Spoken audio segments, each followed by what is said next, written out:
예, 하이델베르크 신조 101문입니다. 지난 시간에 그러나 우리가 하나님의 이름으로 경건하게 맹세한다면 괜찮지 않습니까? 라는 질문의 후속 질문이에요. 성자들이나 다른 피조물에 의지해서 맹세해도 됩니까? 라는 질문입니다. 먼저 본문 보시죠. 마태복음 5장 34절 이하. 나는 너희에게 이르노니 도무지 맹세하지 말지니 하늘로도 하지 말라 이는 하나님의 보좌임이요 땅으로도 하지 말라 이는 하나님의 발등상임이요 예루살렘으로도 하지 말라 이는 큰 임금의 성임이요 내 머리로도 하지 말라 이는 내가 한터럭도 휘고 검게 할 수 없음이라. 오직 너희 말은 옳다 옳다 아니라 아니라 하나 이에서 지나는 것은 악으로부터 나느니라. 우리 하나님 앞에 이제 살아가는 그 성도들이 과거에 성자들이나 또는 다른 피조물에 의지해서 맹세를 갖다 한다고 했을 때 그것이 불가능합니까? 그 얘기죠. 아주 단언합니다. 안 됩니다. 올바른 맹세는 나의 진실성을 보증하고 만일 거짓으로 맹세한다면 내게 벌을 내리시도록 나의 마음을 아시는 유일한 분인 하나님을 부르는 것을 의미합니다. 어떠한 피조물도 그러한 영예를 받을 수 없습니다. 우리 마태복음 23장 15절 이하에 이렇게 나와져 있어요. 화 있을진저 외식하는 서기관들과 바리새인들이여 너희는 교인 한 사람을 얻기 위하여 바다와 육지를 두루 다니다가 생기면 너희보다 배나 더 지옥 자식이 되게 하는도다. 화 있을진저 눈먼 인도자여 너희가 말하되 누구든지 성전으로 맹세하면 아무 일 없거니와 성전의 금으로 맹세하면 지킬지라 하는도다. 어리석은 맹인들이여 어느 것이 크냐? 그 금이냐 그 금을 거룩하게 하는 성전이냐. 너희가 또 이르되 누구든지 제단으로 맹세하면 아무 일 없거니와 그 위에 있는 예물로 맹세하면 지킬지니라 하는도다.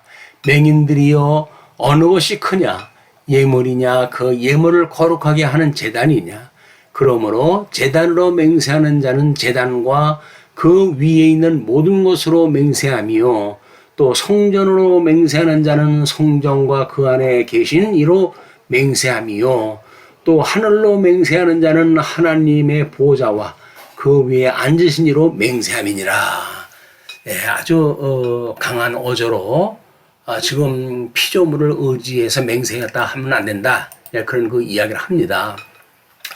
우리 삼일체 하나님과 피조물의 관계를 보게 되면 삼일체 하나님이 천지를 지으셨지요. 그리고 천지를 지으신 것을 우리 하나님께서 섭리를 갖다 하신다. 이걸 보존이라고 이야기를 합니다.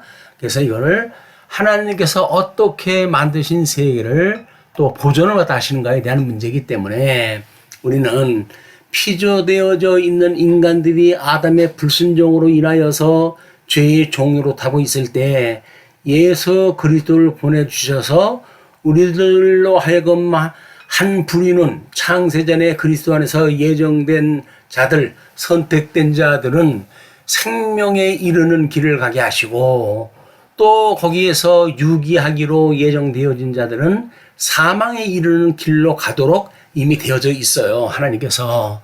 그러므로 우리 성도들은 하나님의 의와 이 성도의 칭이라고 하는 이 유기적 관계가 있게 되어지는 겁니다. 예수를 믿는다는 이야기는 연합되어진다는 거예요. 예수님과 한 몸 되어진다는 거예요. 그렇기 때문에 이걸 나누어서 생각한다고 하는 그것도 우스운 얘기입니다. 그러니까 우리가 어떻게 하나님의 의로 말미암아 의롭다고 칭함을 받는가라고 하는 문제가 나라와 권세와 영광이 아버지께 영원히 있다고 우리가 신앙 고백을 하는데 이것이 우리 믿는 사람들은 어린 양 권세를 믿고 또 주님의 몸된 교회를 섬기면서 신앙생활을 하고 그리고 그리스도의 영광을 위해 살아가는 것이 성도들의 삶이란 말이야.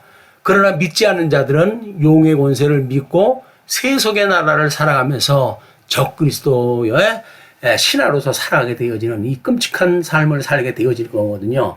그러므로 다른 것으로 우리가 이렇게 우상을 만들지 말고 내 이름을 망령되이 일컫지 말라라고 하는 그 일은 성령 하나님에 대한 걸 거부하는 거예요. 성령 하나님은 인치시는 사역을 우리한테 하지 않습니까? 인치심을 받는 것은 우리가 예수님의 그 복음으로 이제 구원을 얻게 되어지게 되면 그러한 것은 그러하다, 아닌 것은 아니하다라고 하는 우리의 인지심에 대한 신앙 고백을 하는 걸로 끝나는 거지. 거기서 예수님이 다 완성되어진 뭐를 우리가 족을 달고 이렇게 하는 건 잘못되어진 일이다. 이렇게 하시게 되면 아마 다른 피조물에 의지해서 맹세하는 문제가 무엇인가 이걸 알 수가 있을 거예요. 자, 그래서 우리 일단 대신계명과 대인계명이 있는데 이 대신계명은 하나님을 사랑하는 것이고 대인계명은 이웃을 내모같이 사랑하는 것이라고 하지 않았습니까? 그러므로 우리 요한도 이제 요한 1서에서 내가 너희에게 새 계명을 주노니 너희들은 서로 사랑하라 이렇게 이야기를 해요. 그러면서 이 계명은 새 계명이 아니라 옛날서부터 있었던 계명이라는 거야. 그냥 하나님은 사랑의 이 하나님은 전 성경에 계시하고 있는 것인데 마치 신약 성경에 와가지고만 나타난 걸로 이해하는 것도 또 웃기는 이야기야.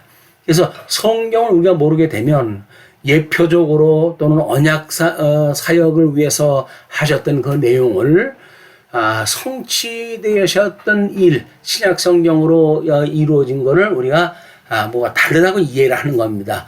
그래서 율법과 또 여기서 나오고 있는 복음도 이렇게 이것이 차이가 난다고 이야기를 하는데 차이가 난다 하면 우리가 율법을 지켜서 구원을 받는다고 한 그 이야기를 부정하는 일일 뿐이지 거기서 구약 성경의 내용이 신약 성경의 본질의 내용하고 다르다는 게 아니란 말이야. 이거를 또 뭐 이제 우리가 자칫 오해를 하게 되면 이거를 루터는 다르게 봤고 칼빈은 또 이거를 같게 봤다. 뭐 이런 차별화를 하려고 그러는데 어떤 의미를 가지고 이야기했는지를 모르고 수평적으로 그걸 분별하는 일은 잘못되어진 일이다. 이렇게 생각하시면 좋을 것 같아요. 자, 그러면 이렇게 기도하시겠습니다. 하늘에 계신 우리 아버지여, 이름이 거룩히 여김을 받으시오며 나라가 임하시오며 뜻이 하늘에서 이루어진 것 같이 땅에서도 이루어지이다. 이것이 창조 사역과 섭리 사역이라고 그렇게 이야기를 했어요. 모든 것을 작정하고 예정하신 그 하나님의 뜻이 이렇게 창조 사역과 섭리 사역으로 드러나는 것, 현현되어지는 것, 외향되어지는 것, 이걸 우리가 창조 사역이라고 하는 겁니다. 자, 그러면서 이런 그 내용들을 성경으로 기록을 했기 때문에 우리는 오늘 우리에게 일용할 양식을 주시옵고 하나님의 말씀을 일용할 양식을 삼아야 되는 거예요. 이게 또 우리가 우리에게 죄 지은 자를 사하여 준 것 같이 우리 죄를 사하여 주시옵고 우리를 시험에 들게 하지 마시옵고 다만 악에서 구하시옵소서. 나라와 권세와 영광이 아버지께 영원히 싸움나이다. 아멘. 자, 그러면 우리 기도로 마치겠습니다.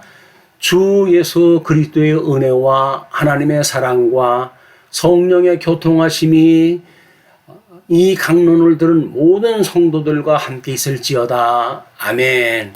마치겠습니다.